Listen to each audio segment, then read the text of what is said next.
So you said setup wise, you do stand with your feet close together. Okay, something you know now, and you remembered it a few times when you were doing some shots. Still maybe not quite fully there, because a couple of shots you did go full width, but for the most part you did remain and maintain a narrower stance. But the focus now is keeping that weight onto this front foot. If we watch it on the left hand side, as you swing through, you get to your backswing position here now, your head starts leaning back and your right shoulder starts dropping, and the club now is going to hit the ground behind the golf ball.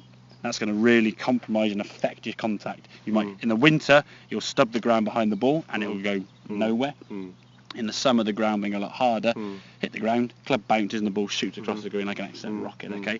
So what we're trying to do is keep that weight forward, okay? And if we watch this swing now as the club goes back, we're okay there. There's not so much lean now as that club's coming back, the head's staying a lot more centred and positioned. And if we can look at the strike here, we can see a much cleaner contact with the club there and the golf ball. Hitting the golf ball first, and then the club still going down a bit afterwards, striking the ground.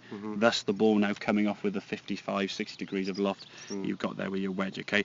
So it's keeping that weight on the front foot so you're striking down, not trying to, let me go back to this one, not trying to sort of get under it and lean through this way and get the ball up in the air. On a good light, we can get away with it being a bit ground first if the ball sat down a bit. I mean, these lies are pretty nice and perfectly fair. When the ball sat down in the mud, if you're leaning back a little bit, hitting the ground, you're going to catch probably half ball or bottom quarter, and it just shoots across the green, uncontrollable. With the chipper, you could get away with that because it's more of a putting action. But when you need to use a bit of loft, get the ball up in the air, you've got to make sure we get the weight on that front foot. Okay, so use those more lofted clubs, but understand the concepts. Roughly speaking, your chipper is 1/3 in the air, 2/3 roll.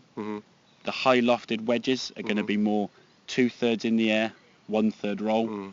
7-iron might be 1/4 in the air, 3/4 roll. Right. But you'll just learn, and it will vary from golfer to golfer, to be fair, because each person's got a slightly different technique and utilising the loft, okay? Some guys hit the ball higher and lower. Same with chipping. Some guys chip the ball high, some chip it low. But once you've practiced that, picking a spot with those ropes as we showed you, land it in the circle there, again, it brings your target closer. Your focus now is nearer to you rather than 30, 40 yards away. It's 10 foot in front of you. So, make sense, yeah? Yeah, it makes sense. Perfect. Well done. Good stuff. Right.